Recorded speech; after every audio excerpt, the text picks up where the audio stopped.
Good morning, everyone. We're going to get started. Welcome to our webinar hosted by the Canadian Centre on Disability Studies. This webinar is on visitability in social and affordable housing. My name is Alan Mankiewicz. I'm the Communications Coordinator at the Canadian Centre on Disability Studies, and I'll be the moderator for today's webinar. Just a couple of technical notes. The microphones are muted for all participants. If you have a question or comment, please type it in the chat box in your control panel, and we'll address your questions as we get to the question and answer section. Also, if you're having any technical issues, please also let us know in the chat box, and we'll try to work with you to get those resolved. So today's webinar is on visitability in social and affordable housing. Our target audience was municipal, provincial, and territorial planners and developers in Canada. The objective is to inform municipal, provincial, and territorial planners and developers of visitability in social and affordable housing in local, regional, and national contexts. The length of the webinar will be approximately 1 hour.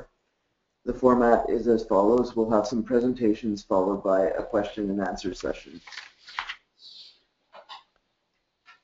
This webinar is part of the Canadian Centre on Disability Studies VisitAbility project. It's a 3-year national initiative running from May 2013 to March 2016. The goal is to promote visitable housing in Canada.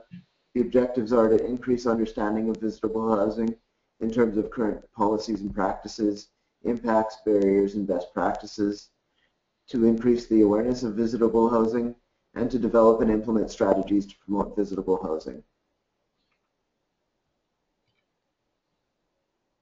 We have 4 presenters with us today. Yoon Park, Senior Researcher and Project Manager from the Canadian Centre on Disability Studies, who will provide an overview of visitable housing. Dwayne Rewniak, Executive Director of Housing Delivery and Land Development for Manitoba Housing, who will talk about social and affordable housing in the provincial context. Sayah, Program Manager, Affordable Housing Unit, Housing Services Branch, Community and Social Services Department, City of Ottawa, who will talk about the municipal context, and Olimpia Pantelimon, Chair of the Canadian Institute of Planners Healthy Communities Committee, and a member of the Canadian Institute of Planners National Initiatives Advisory Committee, who will talk about the national context. Our first presenter will be Yoon Park, who, as I mentioned, will be giving us an overview of visitable housing.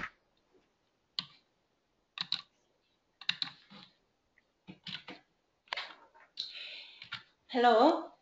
The term visitable is a combination of 2 words, visit and able. Visitable housing is an innovative housing concept which is well established and practiced in many parts of Europe and the United States, but the concept is very new to many Canadians. Visitable homes have 3 basic accessibility features on the main level. 1. No-step entrance from street to the home.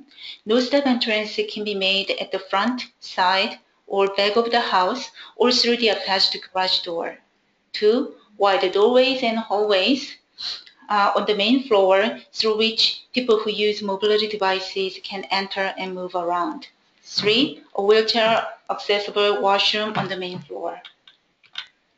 The photo on the left shows visitable townhouses.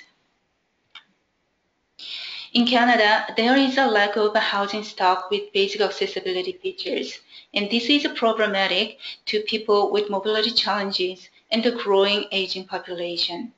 The housing industry is not prepared to meet changing accessibility needs of Canadians. Architectural barriers in homes isolate people with mobility difficulties in their homes and reduce their active engagement in community activities. Research shows that 1 in 6 Canadians have a disability, and by 2026, more than 1/5 of the Canadian population will be 65 years old or older, and by 2056, over 1/4 of the population. 1/3 of older Canadians have mobility programs in Canada, and vast majority of adults aged 55 or older want to live in their homes as long as they can, as opposed to moving to a care facility.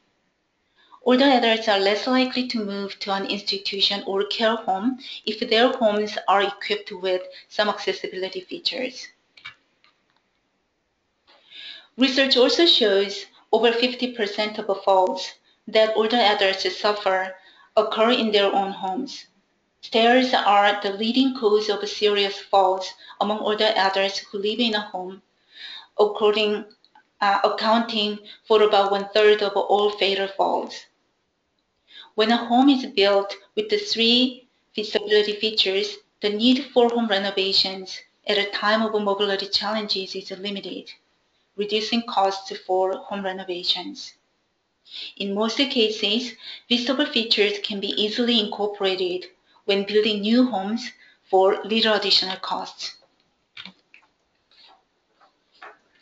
We promote VisitAble housing as a default home design for everyone. Our vision with VisitAble housing is to create inclusive communities. Oh, sorry. So we promote this. So our vision with VisitAble housing is to create inclusive communities where everyone lives with some basic accessibility in their homes, and also where people with mobility challenges can visit their families, friends, and neighbors without architectural barriers. Several parts of Canada have already introduced VisitAble housing in their policies. For example, in 2015, Pitcher Bay First Nation in Vancouver Island introduced a new housing policy which mandates all 3 visibility features for all newly built residential and non-residential buildings in the community. In 2014, the City of Vancouver introduced a building bylaw mandating 2 visibility features, wide doorways or hallways on the main floor, and a wheelchair-accessible washroom and bathroom or bathroom on the main floor, along with some other accessibility features for all newly built condos and apartments. In 2003, Saide, a small municipality in Vancouver Island, issued mandatory guidelines requiring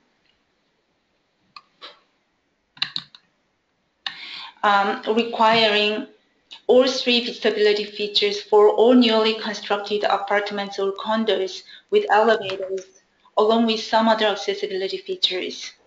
For single-family homes and townhouses, however, the visibility guidelines are voluntary. The province of Manitoba and the city of Ottawa are some of the leading jurisdictions in Canada which promote VisitAble housing in their policies. Dwayne and Saide will talk about their policies and work in this webinar later. We have developed guidelines for VisitAble housing measurements. These results provide specific construction measurements that builders can consider when they build VisitAble homes. We include these results as a handout of this webinar. So if you look at near the bottom of this webinar's control panel on your screen, you will see the document under handout. You can click the document to download it. In our visibility project, we have established 6 task forces across Canada.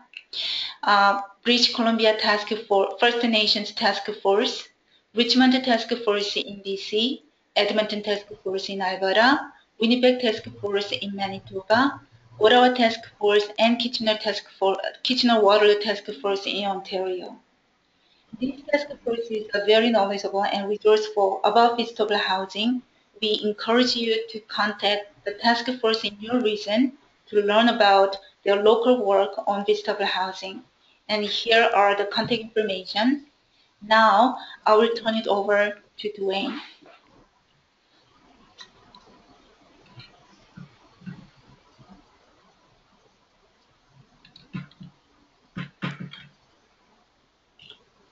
Thank you, Young.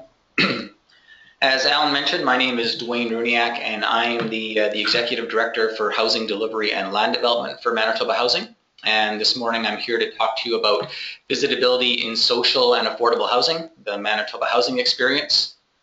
Some of you may recall that I participated in a webinar about a year ago from today on visitable housing that focused primarily on the Bridgewater neighborhood. This is a neighborhood that Manitoba Housing is acting as developer in the southwest area of the city of Winnipeg. However, this morning my presentation will be a bit more general. I want to talk a bit about some policies relating to visitable and accessible housing within Manitoba Housing, and talk about some specific projects that we've funded and have been working on.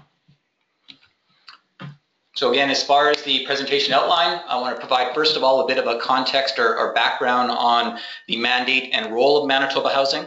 I want to talk a bit about how Manitoba Housing defines visitable.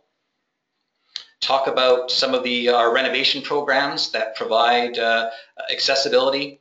Talk about Manitoba Housing requirements regarding visitable and accessible in our new housing supply projects, and then finally conclude with some considerations and challenges regarding visitable housing. So Manitoba Housing is part of the Department of Housing and Community Development.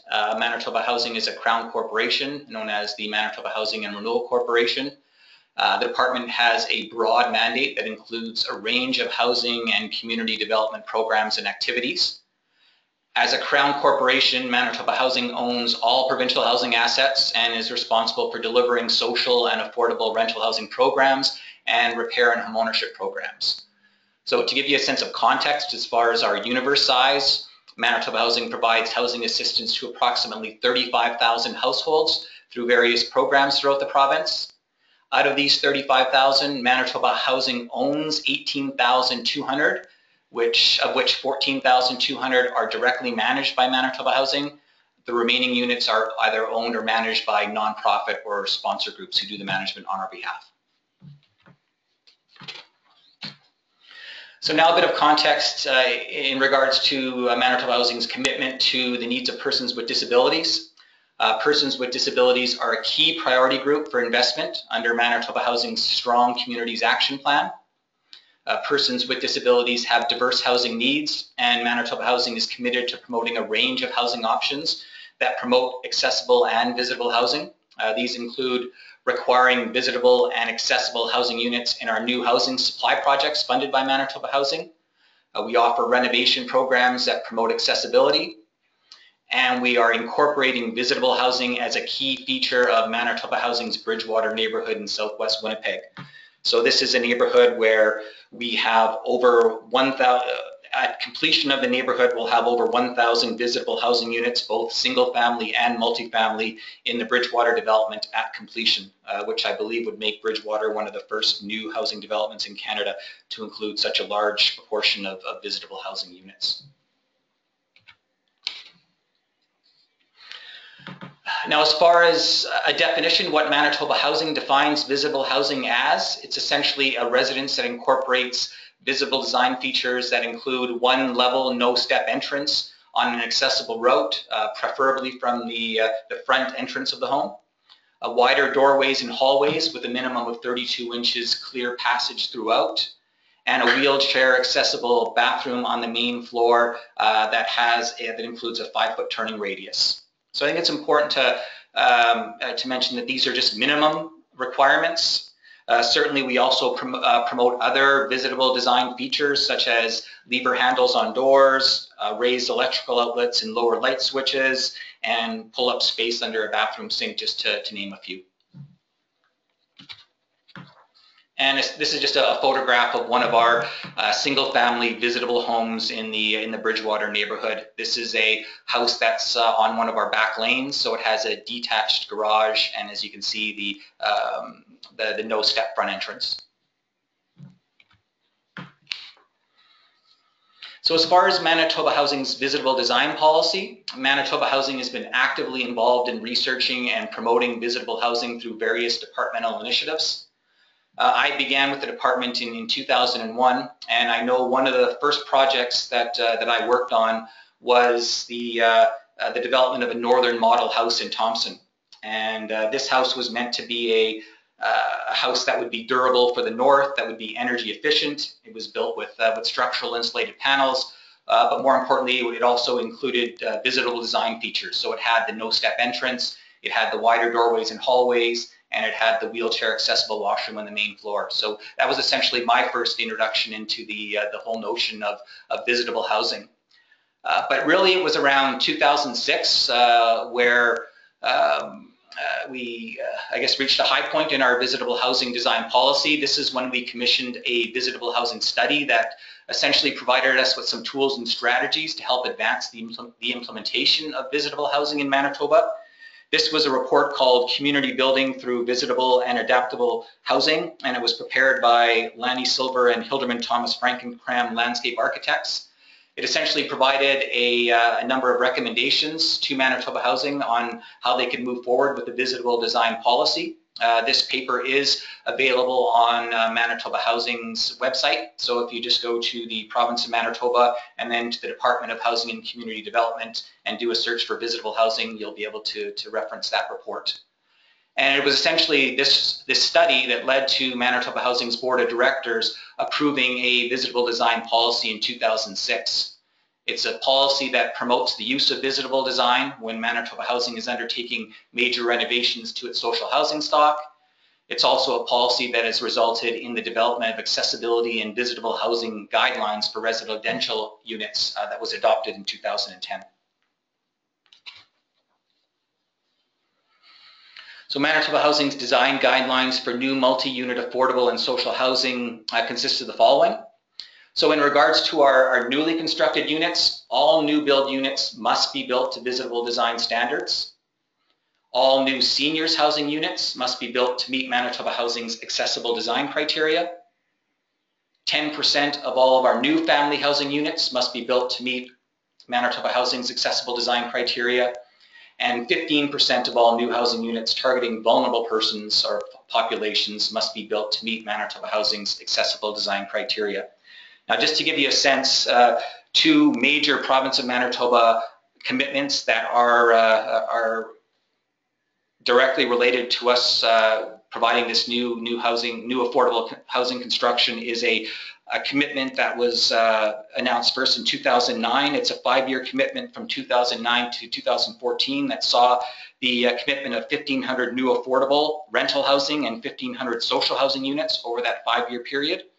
And the second commitment, which is one that we're currently working on, is a 500 affordable and 500 social housing unit commitment that's running for 3 years. So a lot of the new construction activity that I'll be referring to in this presentation falls under those two Government of Manitoba commitments.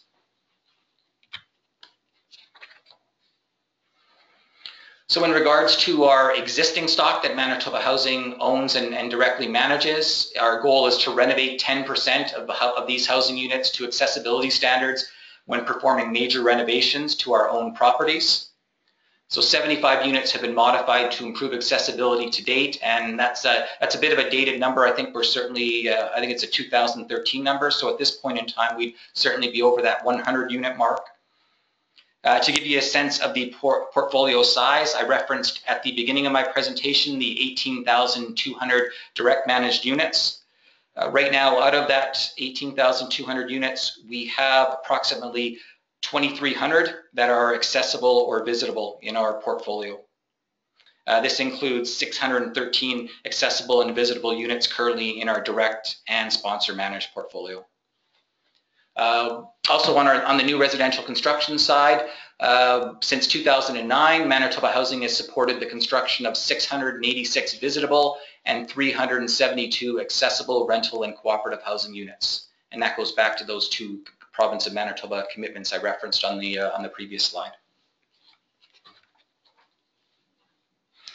So these policies that are in place certainly encourage the use of basic visitable design features, whether Manitoba Housing is renovating its properties, contributing project funding towards new housing projects, or evaluating the proposals for sale of Manitoba Housing owned land.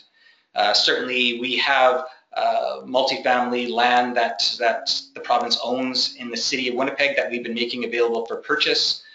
These examples are in the Bridgewater Trails neighborhood and in a few other suburban land holdings that Manitoba Housing owns. Certainly, when we're putting out any types of requests for proposals or requests for bids, we want to see those proposals incorporate base visitable design features as part of their submissions. So now I want to talk a little bit about program supports. So we provide housing and renovation and development programs that promote accessibility. So between 2000 and 2012, Manitoba Housing committed to fund over 250 Winnipeg projects under the former Residential Rehabilitation Assistance Program for Persons with Disabilities program for a total of $2.5 million. Over 300 projects totaling $2.9 million were also funded in rural Manitoba over this same time period. So these programs were replaced, I guess, in 2012 by renovation programs directly delivered by Manitoba Housing. So previous to 2012, these programs were primarily delivered in partnership with Canada Mortgage and Housing Corporation.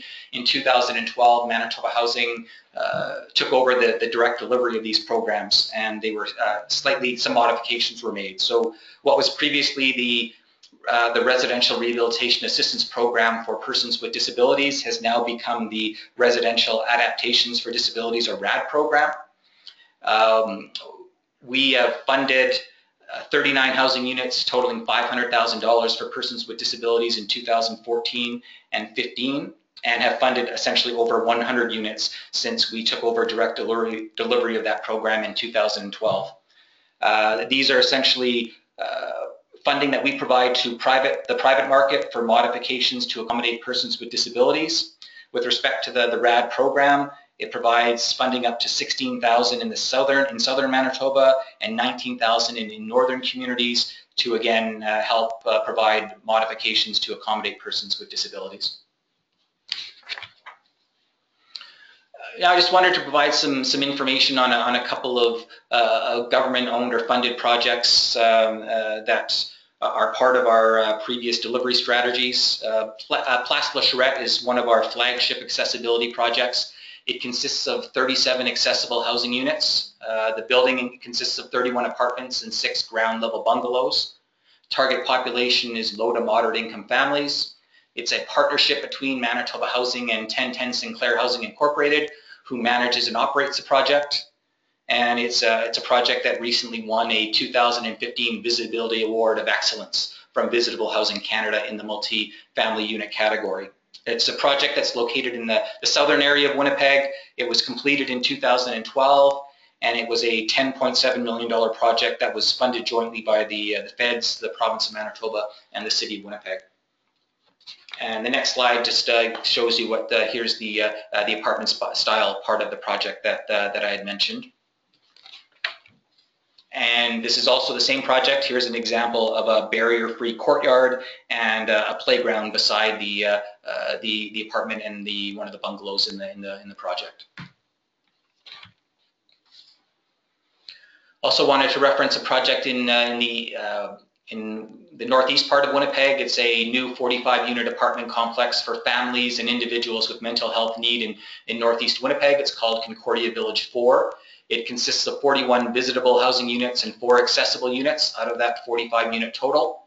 It's an integrated project targeting families and persons with mental health needs, and it's a partnership between Manitoba Housing, the Government of Canada, Eden Healthcare Services, and the Winnipeg Regional Health Authority.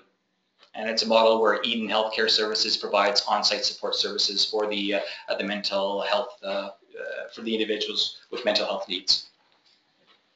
And here is just a photograph of that, or a rendering of that particular project in Winnipeg. Thought I'd also talk about some projects in rural Manitoba.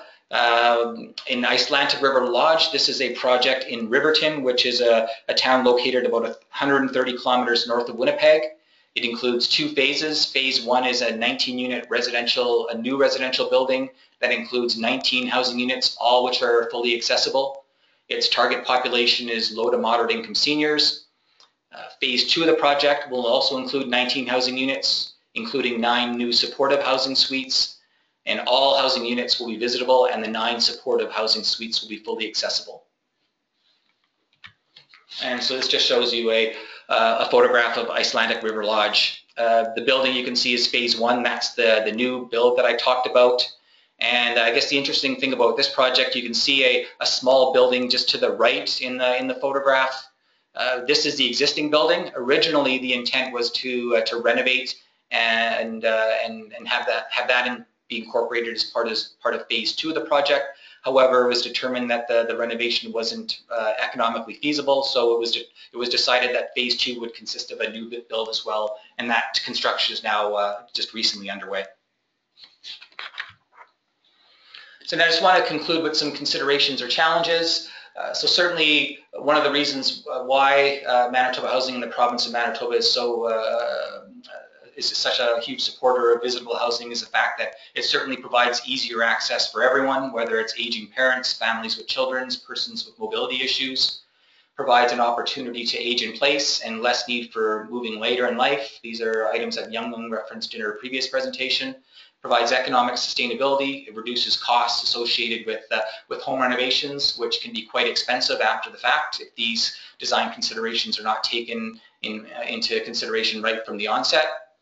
As far as some challenges, certainly added construction costs are a challenge, particularly for nonprofit groups. So certainly subsidies are required for affordable units. I mean, it's just a challenge for Manitoba Housing when looking at our new builds for more design features than just simply visitable and accessible. Certainly we're looking at things like energy efficiency. We want to sustain the life of the building as long as possible. We're looking at modesty requirements, and we have benchmarks relating to cost. So certainly that whole notion of affordability is always a consideration in relation to the cost of construction. And also there's potential design challenges and confusion over the visitable, accessible requirements. Recommendation is to keep the requirements simple and easy to understand. One of the things Manitoba Housing has done is we've adopted a design guidelines document that we provide to our proponents when we put out our proposal calls.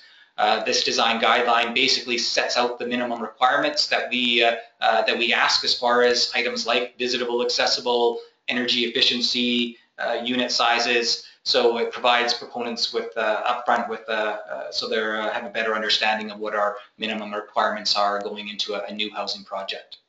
So that essentially concludes my presentation this morning, and I thank you for your time. Thank you, Dwayne. Thanks, Dwayne. Our next presenter will be Sayah from the City of Ottawa. We'll just get his presentation up on the screen.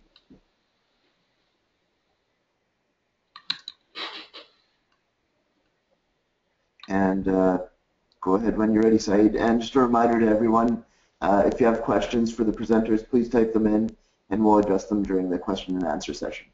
Thank you.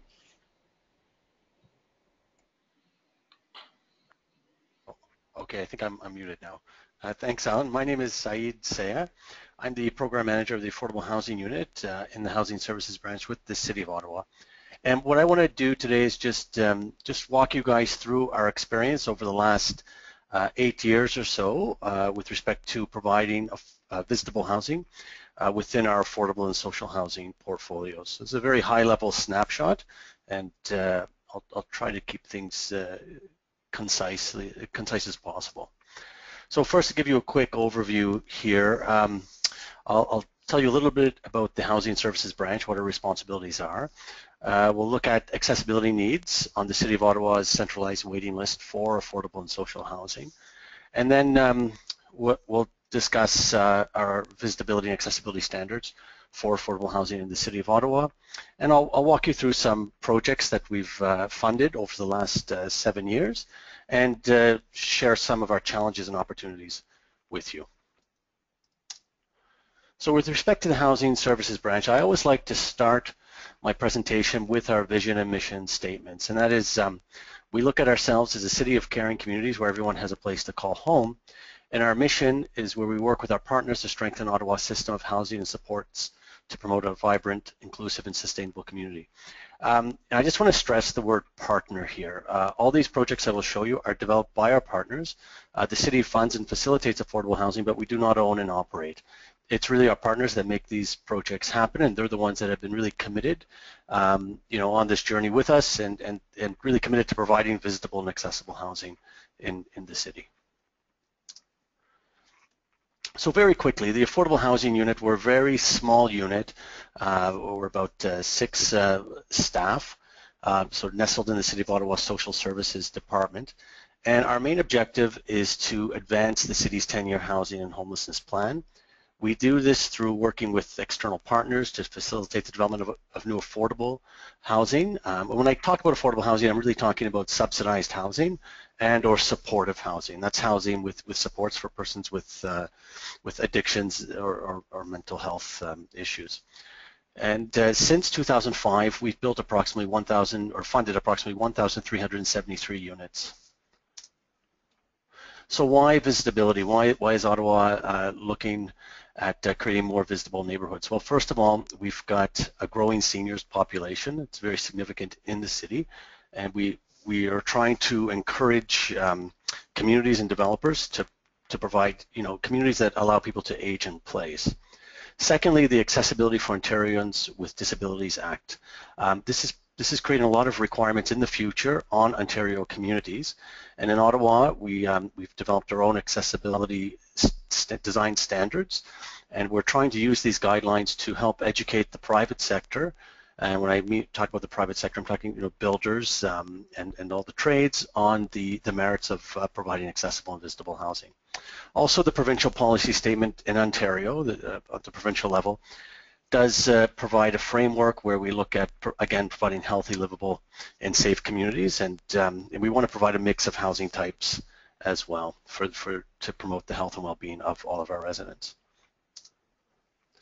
So with respect to our centralized waiting list, any given year we've got about 10,000 plus or minus households on the waiting list for the City of Ottawa, and these are people who are there waiting for typically what's known as rent geared to income housing. As of December of last year, we had about 206 households requesting modified units on that list.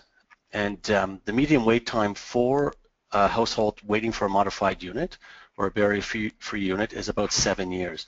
For larger households, people requiring 4 or 5 bedroom accessible units, the wait time could have been as high as 12 years. So it's a very long wait time for some of these households. In addition, our seniors population on the centralized waiting list is growing, and they currently make up 21% of the waiting list total. Just a little note, the City of Ottawa has an older adult plan. This is a plan that's endorsed by our council, and it's informed by the World Health Organization's age-friendly cities approach and philosophy, and it's based on research and consultation with older adults in the City of Ottawa, as well as city staff and departments. It focuses on areas that are within the city mandate, and it introduces a very specific age-friendly strategy for the city with very specific goals. In fact, we've got 74 concrete actions that we promised to undertake during the last term of council. With respect to the AODA, I had mentioned that earlier. The city does have its own accessibility design requirements that we do follow in all city buildings, although I won't be discussing those today. What I will really be talking about are the affordable housing requirements. So all of our affordable housing projects do comply with the AODA.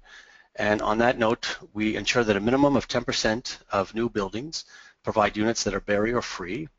And since 2002, the percentage of accessible units has exceeded 12% in all units funded and constructed in the city. So with respect to our actual standard, the building code in Ontario currently requires 15% of units in a multi-residential building to provide basic accessibility features. This doesn't mean that they're going to be barrier-free, but they will have some barrier-free features. In consultation with the housing sector, the Affordable Housing Unit or the Housing Services Branch, we developed our own policy that is part of the accessibility design standards for the city. And what this does, it requires that any building that consists of 24 or more units in the city must be visitable. So, and I'll show you some examples of some of those buildings. We did leave some room for buildings less than 24 units, and I will get into the reason as to why we did that in some of the later slides. For the private sector, visitability is encouraged, but not required. And the reason for this is that under the building code, we cannot require any household or builder to to provide a building that is that exceeds the requirements of the Ontario Building Code.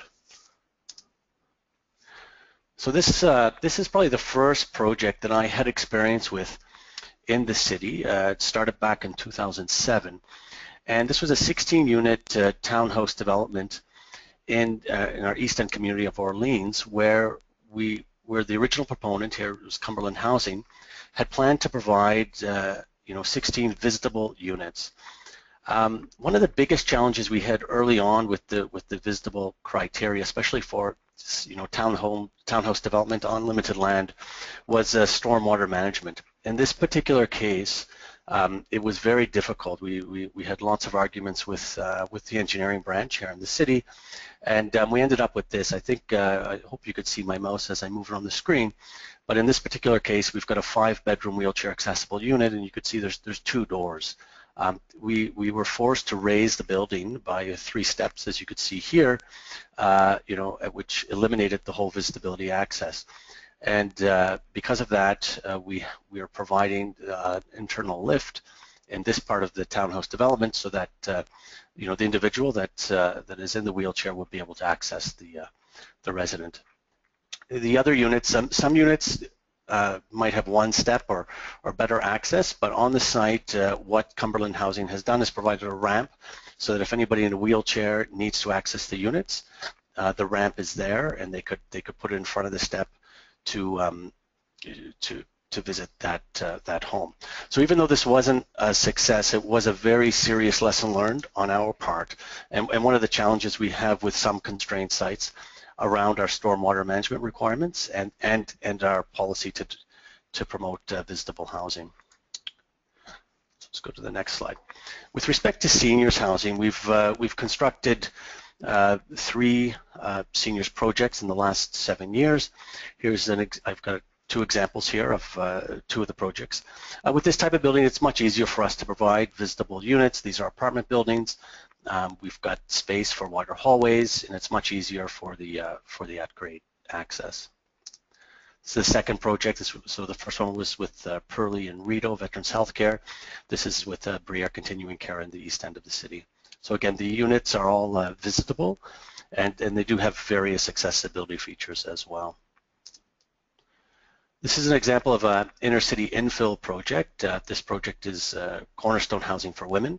It's supportive housing, and again, here is where we could be expected to provide accessible and visitable an entrance as accessible and visitable, and it's I thought this was a really good approach of just the way that the grades were used. So you have stairs here, but just up the sidewalk and at the intersection, there you could see that there is an access, at-grade access into the building. This particular site was purchased by from the federal government, and it was a little bit challenging. We wanted to have units that were suitable for families, but we also wanted those units to be visitable.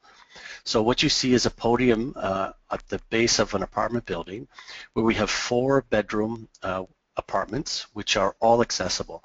Now, the only catch in this particular case is that there's a bathroom located on of the apartment building, because of the apartments, we didn't have space on the main floor of each individual apartment to provide the washroom. The apartments on the second floor or in the basement, where there's an additional 2 bedrooms, with the exception of the accessible units. The accessible unit does have washrooms on the main floor.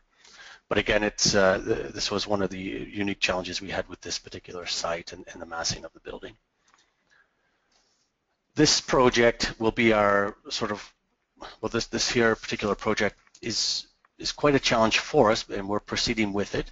It's with a local group called Multi-Faith Housing Initiative, and this is on land that's being provided by the city in what's known as our Longfields community in Barrhaven. It's at the south end of Ottawa. The project consists of 98 affordable units, and this will be our first project where we've got fairly good density on the site, with low-rise, mid-rise apartment buildings and townhomes that will be visitable. We've had some challenges with respect to grading and stormwater management, but we think we'll be able to overcome those. So I've got a few slides to show you this. It's currently under construction. So it's not quite ready yet. But again, this is the community, what it will look like when it's complete. So these are renderings from the architect. So some challenges that we have in the city of Ottawa. When we're looking at narrow lots or shallow lots on land that has fairly high value, we've got a greenbelt around the city, it's driving land prices up. It's difficult sometimes to reduce the density and provide less units on a piece of land. So the type of projects that we're trying to replace or find a building that would be of a similar cost so that we could provide it at the same affordable rate would have to compete with what I call the stacked townhouse model, which is right here. So you've typically got a set of stairs going up and 4 doors. So you've got 2 units above, 2 units below. This is a very, very cost-effective model, but it's as you can see, it's really not that adaptable or or visitable at all. It's very difficult to have these units be visitable. Again, the townhouse model, which is very popular in the city as well. You've got a door here, and even if it was at grade, it's not going to be that useful for anyone living with a disability, and that's as a result of bylaws and things like that that require the garages to be placed at the base of the building as well. So we've got some challenges here, but for us, really the biggest challenge is around narrow lot sizes, shallow lots on existing city or inside the greenbelt where we're looking at intensification, and provision of affordable medium density buildings. So what we've done where we could not accommodate visitable housing, and we've got 2 examples here. These are both infill projects in the city where we just didn't have the budget for things like elevators. Well, it's mainly elevators. We've provided very large accessible units where possible. So this building down here is actually complete. And even though we've got stairs here, and because the building could not be visitable, we have a 5-bedroom wheelchair accessible flat on the main floor of this unit.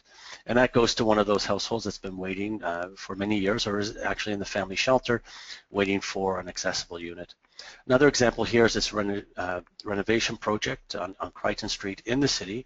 And again, we had to follow the same footprint, and we couldn't really deviate from the original character of the building, which had stairs in the front, but we did have space on the side to add the ramp and convert this portion of the building to be barrier-free as well.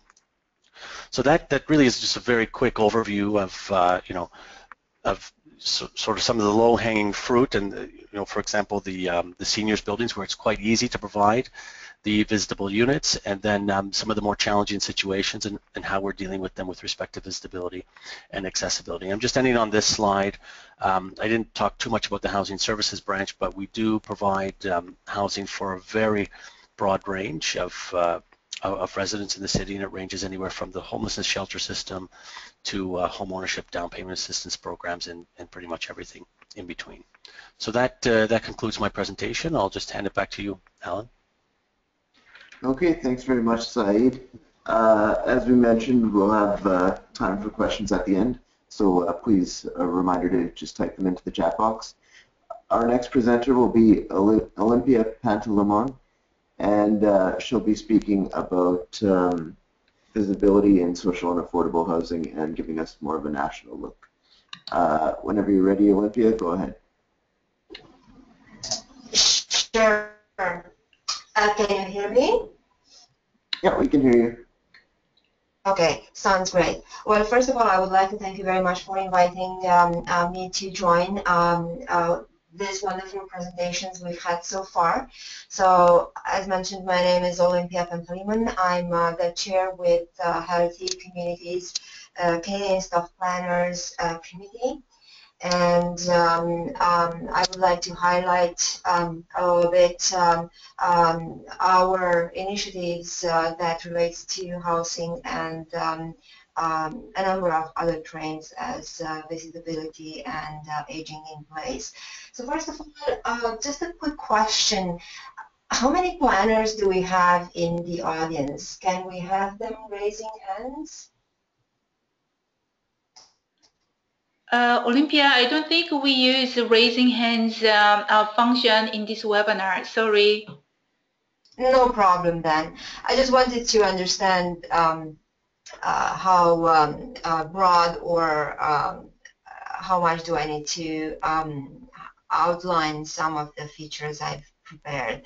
So in my presentation today, I would get back a little bit in a history and then highlight the housing as a driver for planning, a little bit of history and how it came about to have the Canadian Institute of Planners, and then talk about the national initiatives and how policies at the national provincial level do support housing and healthy communities. And of course, some of the next steps we do have in mind. As noted before, housing throughout the history, it was an important driving for planning. So, and we do still find housing in the term of planning and in the practice of planning at different levels, whether in terms of density or living condition or the way we address slums or redevelopment or suburban growth. Housing plans are to address legal requirements for housing, affordable housing needs, and some other times they do actually consist into an economic and social integration driver to build stronger neighborhoods.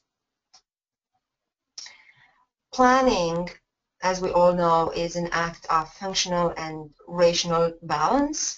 And as we have heard before in the presentations, some of the provisions in the National Building Codes would balance the what we call the guidance documents and the needs for social streetscape or sense of place. And as I mentioned, a little bit of a history, the planning trends and concepts we do have and we still use today actually addressed housing. So Ebenezer concept of Garden City, as well as Le Corbusier Radiant City, and the Growth Acre of Frank Lloyd Wright. Canadian Institute of Planners serves as a voice for Canadian planning's community. It has a membership at the national level of about 8,000 members. And as planning to address the use of land, resources, facilities, and services, is the way to secure the economic and social efficiency and the health and well-being for urban and rural communities.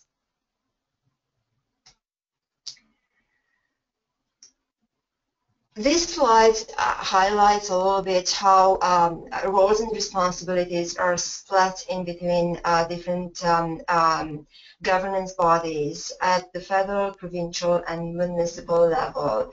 At the federal or national level, Canadian Institute of Planners as well stands and works together with a number of national agencies to support housing, to support healthy communities, to support policies, and to network and share with planners across the country best practices and guidelines. It also Canadian Institute of Planners also work together through a partnership with Canada Mortgage and Housing Corporation, and CAP is a member of the National Housing Research Committee. This firm actually brings together a number of representatives from all levels of government and works toward sharing knowledge and addressing trends in social housing and affordable housing. As you can see at the provincial level is the level where legislation and policy is being drawn, and in the presentation we've had before from our colleague with the City of Ottawa, he mentioned that the provincial land use policy states how housing may be addressed and should be addressed. So in other words, legislation and policy at the provincial level do have stronger or softer words of encouragement or requirement in addressing housing needs. At the municipal level, we do have community plans, we have neighborhood plans, we have the land use bylaws, and of course the development approval authorities that will be supportive through their provisions for housing, and in particular affordable housing or aging in place. Through the partnership that Canadian Institute of Planners initiated in 2010 with Heart and Stroke Foundation, CAP created a Healthy Communities portfolio, and through a bigger program called Healthy Canada by Design, a number of guiding documents and a compendium of best practices were put together into a number of documents that are available on the Canadian Institute of Planners website. These are Healthy Communities Practice Guide, Healthy Communities Fact Sheets to address active transportation, health and community design, active living, inclusive for children and youth, and healthy equity and community design. This would be a shorter version of the document, or what the evidence and the literature is saying, into the bigger document when we had the Healthy Community Practice Guide as a quick sheet, check sheet for used by different professionals, being health professionals, being professionals in working in the planning industry, or even community groups, to understand what the need is to address these trends. Most recently, in 2013, Healthy Communities Committee worked together to understand and address the implementation of healthy communities policies, and it's put together a legislative comparison survey report that addresses the challenges and the opportunities with provincial legislation across Canada in all of the provinces, and the results are available online. This would be the visuals of the documents I have mentioned earlier, and what I thought of this opportunity as a part of our next steps, engagement and collaborative. There are a number of pieces that we need to put together, and we really need to be engaged and to collaborate and share the knowledge, the lessons we've learned, and even through this webinar, this is a great opportunity as well to understand what other elements are out there that we can learn from and use. And I also want to bring forward these elements of innovation that were mentioned in the projects highlighted in the presentations from Manitoba and the City of Ottawa. Through a number of programs and funding opportunities with the federal government, such as a Green Municipal Fund at the Federation of Canadian Municipalities, a number of projects do address innovation, and plans towards neighborhood sustainable development, including affordable housing, are being supported through this funding, and also available on their website. Research and best practices need to be shared, understood, and shared. not only in between planning professionals, but as well others. So I'm here as part of the bigger group with the Canadian Institute of Planners, willing to take questions and willing to work together with the bigger group on VisitAbility as to share the knowledge, work together, and seek any other opportunity to advance the outcomes we want through policy and program development. If any questions, other elements, can you still hear me? Okay, you were cut off just a few seconds. Now we can hear you. Okay. So I wanted to thank you for this opportunity to present how we've linked our work at the CIP with healthy communities, and also mention that if there are any questions or documents that want to be researched or browsed are available on the Canadian Institute of Planners website. Okay. Thank you. Thank you, Olimpia. We have time for a couple quick questions. One of the questions we got was, with Ottawa's central waitlist containing 21% seniors and a medium waitlist time of 7 years, why is there not a more ambitious target of 15% for visitable homes? The seniors percentage is only going to grow, not to mention visitable design has many features available for the entire population, not just seniors. Saide, do you want to take that one? Okay, thanks, Alan. Yeah, so the 15% target that I mentioned, that's actually the target that's in the Ontario Building Code. So the city does not set that target.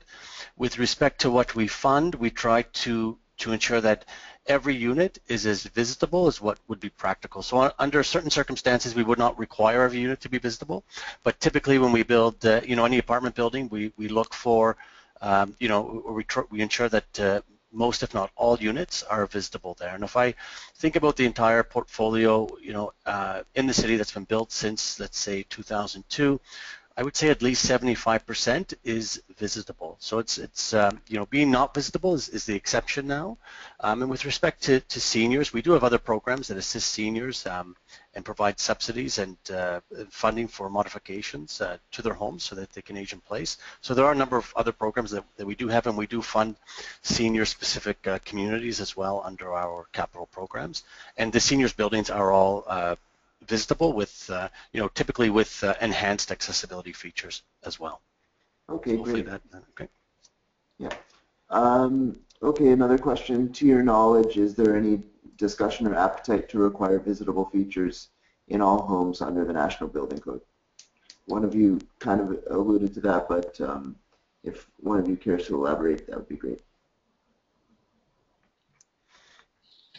Okay, Ellen. Is anyone taking that? Ellen, could you I could. question? Sorry. To your knowledge, is there any appetite to require visitable features for all homes under the National Building Code? Well, that's I'll try answering that question, Alan. It's Dwayne. Tough question as far as regulation under the building code. I know what we're doing in with Manitoba Housing in the Bridgewater neighborhood is essentially we're mandating visitable housing in 50% of our neighborhood in those two neighborhoods that I mentioned, Bridgewater Lakes and Bridgewater Trails. As far as the building code and adjustments to that, I mean that would be outside of my purview in housing. Okay. Yeah, if I could add to that, it's Saide here. I would agree. I mean, for us, it is outside of our purview as well. I mean, we obviously have to follow the Ontario Building Code, which is in large part based on the national code. But yeah, it's I'm not sure that just to add to that, I'm not sure there's any significant push to change the National Building Code in that direction. Yeah.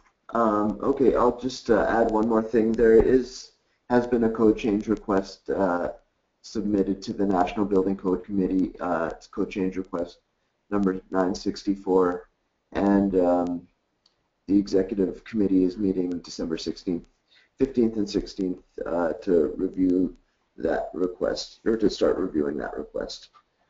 That information was just provided to me by one of our Ottawa task force members. Oh, excellent. I think we have time for one more question, then we better wrap up.